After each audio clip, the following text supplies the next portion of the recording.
Cool. Good afternoon, ladies and gentlemen. My name's Luke. I'm from Famous Fitness, which is just based in Fleet down the road. And I'm here for the next 20 minutes or so just to talk to you about how I've used the negative impacts in my life to help give me a... just want to share an experience of a famous athlete and how they used their negative experiences to help drive them. And back when I was younger and I was at secondary school, I used to play basketball for the secondary school team. And height was never my advantage, so I used to run about all the time and hopefully I used to get the ball. But the player my friends always used to talk about was Michael Jordan. Every time he did a shot, it was a Michael Jordan shot. Every time he did a dribble, it was a Michael Jordan dribble. So I thought, well, with it being a health and well-being day, I'd find something related to sports. And doing a bit of research, I found a couple of things that are quite interesting about Michael Jordan. For his high school basketball team, he got cut by his coach, and his coach just turned around and said to him that you're not good enough to play basketball. And this was Michael Jordan.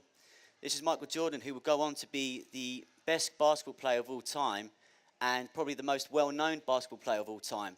You know, he was such a good basketball player, he played with Bugs Bunny in Space Jam, and his arm went all the way across the court for a slam dunk. Now, that's how good of a player he was. But he got cut from his basketball team. And when he was older, he did an interview, asked about his successes and his failures. And he turned around and said, I've missed 9,000 shots. I've lost almost 300 games. And on 26 occasions, I was given the ball to take the shot to win us the game, and I missed. He goes, but I tried, and I tried again. And he goes, that is why I succeeded. But when you see someone like Michael Jordan, you just see the fame, you see the trophies, and you see the wealth. But we never take the time maybe to take a step back and think to ourselves, well, I wonder what failures they went through. I wonder what hardships they had to endure to get that success. We just assume that they've woken up and they just got it. But maybe if we thought about using our failures, we may get a little bit more success in our lives. And that's what I've tried to do as well, and to use my failures. So I think we can use the blueprint of Michael Jordan and use our failures to help us succeed in life, regardless of what we want to do. So I'll go and talk about a bit my failures and how I've used it to help motivate me. And it goes back to Boxing Day 2014. Which was the worst day of my life. But I'm now using that worst day of my life as a springboard to give me the best life possible. But then most importantly, help other people live the best life possible as well. And on Boxing Day 2014, I received a phone call from a doctor up in Bradford. And on the phone was a doctor telling me that my 2-year-old son Tommy was dying. He said that his lung had collapsed and his heart had begun to stop working. And 20 minutes later, 30 minutes later, we received another phone call to confirm the news that my little boy had passed away. Tommy had passed away Boxing Day 2014. And I was just in shock, absolute shock. I'd only saw him that morning to drop him off to his mum's house. I put him in the car seat, gave him a kiss, and said, I'll see you in the new year. He was going up to Bradford to see his mum's family. But that same day, that very same day, I got a phone call saying I'd never see him again. I'd never see my little boy again. And it's the lowest I've ever felt. And it took not days, not weeks, not months, but a couple of years to kind of get over it and see it in a positive life.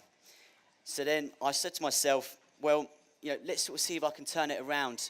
So I was thinking about my business, Famous Fitness. And I had a few setbacks this year, and I had a few hardships. And it got to a point I was very close to cutting Famous Fitness and just quitting it completely altogether.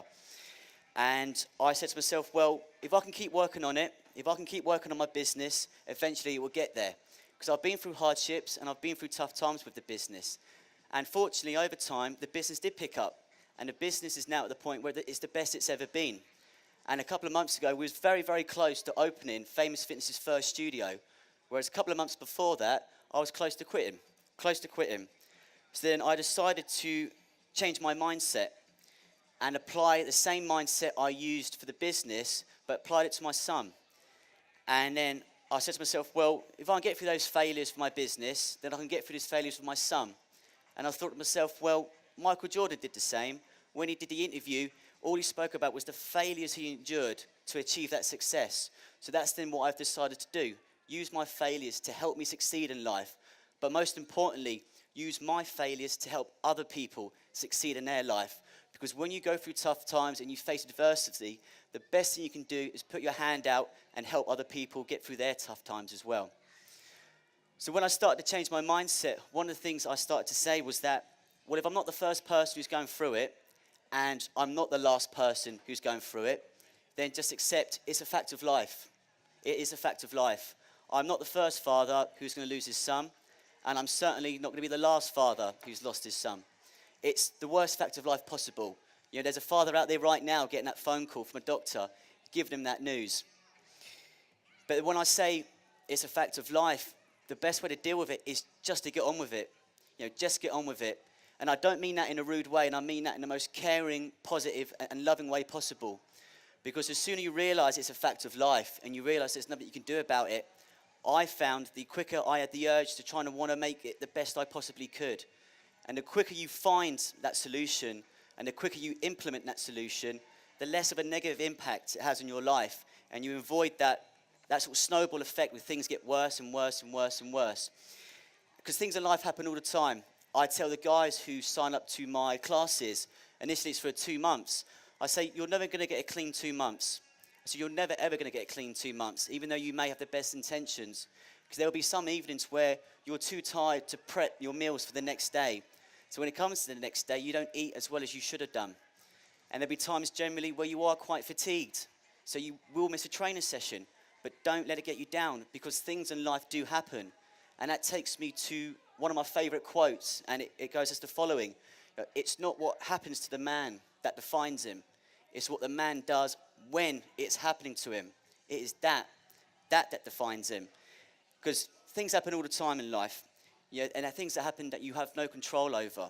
But don't get yourself down, because everybody has those battles they need to face. And everybody's going through demons all the time. There are people here right now in this very festival who have battles and who have demons that they don't wish they want to go through, but they have to. But if you can battle through them, and if you can fight through them, then it can be liberating. It can liberate you in a very, very strange way. And that's how I've tried to sort of see things with my son passing away. When he passed away, we had a bit of a wait until the funeral. And the wait was a little bit longer than what we wanted. And due to the wait, and I won't go into any details, but there were some sort of physical changes you can see in him, because we were allowed to go and visit him. And then by the end, when it came to the funeral, there were some very noticeable physical changes to him. And this is my son, and this is my little boy Tommy, the person who brought me just countless laughters and just endless smiles. And I saw this happening to him. But then I sort of think to myself, well, that image stays there, and you can't forget that. But then I think to myself, well, how can I use that failure to help me succeed? How can I use that failure to help me succeed in life? So I started saying to myself, well, if I can get through life after I've seen that, having that image ingrained in my brain of my son, I now look at life and I say to myself, well, what else you got? What else have you got? Because if I can get through seeing that happen to my son, then there's nothing you can throw at me. There's nothing you can throw me that's going to take me that low, or is going to take me to that dark of a place. And that's what other people can do, and hopefully to not that extent. But you can look back at your adversities, or you can look back at the obstacles you overcome. And when you achieve that success, just remember it.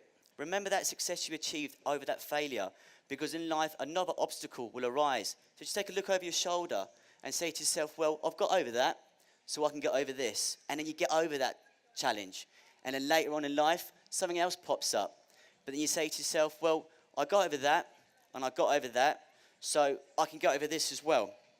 And that's what I mean. You can use your victories to help you succeed in life, but only works under one condition. There's one condition, is that you don't run. You don't run from your problems. You have to stand there and you have to face them. But it's so easy to run. So easy to run. But unfortunately, the only thing you get good at by running away is just running away. Your stride gets a little bit wider, and that pace just gets a little bit quicker. But it's tough, really, really tough when you don't run. And you'll have some of the toughest times in your life. And I can guarantee you'll think to yourself, I doubt everything about myself when you don't run. You question everything you've ever thought when you don't run. There may be even times you think to yourself, is it even worth me being here anymore when you don't run? But when you don't run, and you continuously refuse to run time and time and time again, you start to realize something, and that's, I don't need to run anymore. I don't need to run anymore, because you've continuously refused not to run, not to run, not to run. All of a sudden, it's just a little bit better there and a little bit better over there. And again, you refuse to run, you refuse to run, and you refuse to run. And then all of a sudden, it's, well, it's quite good there. And then it's, oh, it's quite good there. And then again, you refuse to run, you refuse to run, and you refuse to run. And all of a sudden, it's, well, I really like it over there. And actually, I really like it over there. So by continuously refusing not to run, you start to see small positives in your life. And that urge and that desire and that need to run just starts to diminish a little bit. But you've got to stand there and face it. You've got to stand up and face up to him. When Tommy first passed away, I just didn't want to leave the flat. I hated leaving the flat. There was a time once where I was at my sister's house down in Bournemouth with all the family around me. And all I wanted to do was just get back home and be in the flat by myself, because it was the only place I felt comfortable. There would be times where I would text my friend before we'd go out in a big group and ask him who knew about Tommy or who didn't. And those who didn't know about Tommy, I'd ask him to just let him know, just so I didn't have to sort of face up to it when I did get there. But then here I am, 2.5 years later, up on stage, sharing my story, telling you my experience, in the hope that there's somebody out here today may get that extra 1% or that little boost to help them through a challenge. And if you do, then I'm the happiest person in the world, because I'm then able to give back. I'm able to use my failures and my pain to help someone else get through their challenges just that little bit more. Just that little bit more. But it all started because of one thing. All because I didn't run. I didn't run away from the problems. I stood up and I faced them. And it's so important you don't run. It's so important you don't run, because you have one life. You have one life and you need to live it. And you can't spend it running away all the time. And you need to understand that you can create any type of life you want. You need to create a life where you don't dread waking up on a Monday morning. A life where hitting that snooze button seems like the best invention in the world. You need to go out and create a life where when people look at it, they sort of see it from the outside and think, I'd quite like a life like that, but they don't know how hard you work to get that. But most importantly of all, you need to give yourself a life of passion and a life you love and a life you enjoy. And it all starts by just enjoying the small things in life. Enjoying the small things in life. Because enjoying the small things in life, they help plug the gaps between all the big things we do, like your weddings, your festivals, your concerts, and your traveling. And they're fantastic, they're great. Like when we go on holiday, you've got that extra sort of spring in your step. You want to go and try new things. You've got the menu in front of you. You can't actually read it, so you're just pointing at the picture. You have no idea what it tastes like. But you're on holiday and you've got that urge to try new things. But then when we come back home, for most of us, not all of us, but for most of us, it's just Monday to Friday, 9 till 5, and then living for the weekend. But imagine how good life would be if we always felt like we was on holiday. We always had that urge or that desire and want to go out and try new things. Yeah, it'd be great. It'd be fantastic. But yeah, it's all about enjoying the small things in life. And there's things in my life that I need to get back as well. I still need to meet a partner, and I still need to get a good enough relationship where we want to have kids together. And even though I've had a bad experience with my son, I still want to have children again. I want as many as possible. I'm looking at 8 to 10 years of kids just flying out the door. I'd absolutely love to have as many as I possibly can. So many that I can't remember all their names. I've just got a number of them, like 1 to 20 or something like that as well. So it's all about being persistent, because there are now things in my life that are much better. I'm a stronger person mentally now. I'm a stronger person emotionally. I have more of a need and more of a desire to put my hand out to help somebody now, which is fantastic, absolutely fantastic. So it's all about being persistent, and it's all about being committed to change, and all about just enjoying the small things in life. And that's what I try and do now. But with all the enjoyment and with all the laughter and all the stories and the fun times that are going to happen from this moment forward, there are still times I do say to myself, what a shame. What a shame. What a shame it took a phone call from a doctor in Bradford.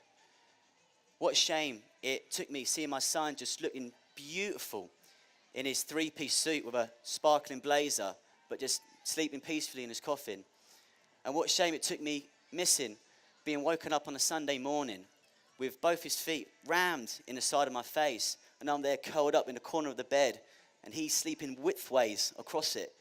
And what a shame it took me missing being called Daddy, to wake me up and to show me there's a life out there that needs to be lived. and that you can achieve anything you want in life as long as you have the resilience, the determination, and the full belief that I will not go without a fight. I will not go without a fight. And if I do, I will make sure that you remember me, and that I will put everything I can, and you do not forget our fight. And no matter what challenge or what task I set myself, I will put everything I can into it, regardless of how small or how large it is. So please, learn from my experience, learn from my failures, and don't let a phone call from a doctor be your reason why. Your reason why you get up that little bit earlier to spend time with your kids before they go to school. Your reason why you spend a bit of time with your partner in the evening. And I don't mean just a quick little chat. I mean, turn the TV off, put your phone in silent and put the tablet down and have a real good moment. And don't let a phone call from your doctor be the reason why you get out of that mundane job and start working on that business or start working on that career that you know you really should be doing. You know you really should be doing that career. And as you guys know, this event is hosted by Kelly Holmes, which is fantastic. Just did live down the road in Fleet, and over here in Reading, we've got Kelly Holmes hosting this. And it's absolutely fantastic, so good. And she's an Olympian, double Olympian. But not all of us are going to be Olympians. Not all of us are going to be gold medalists.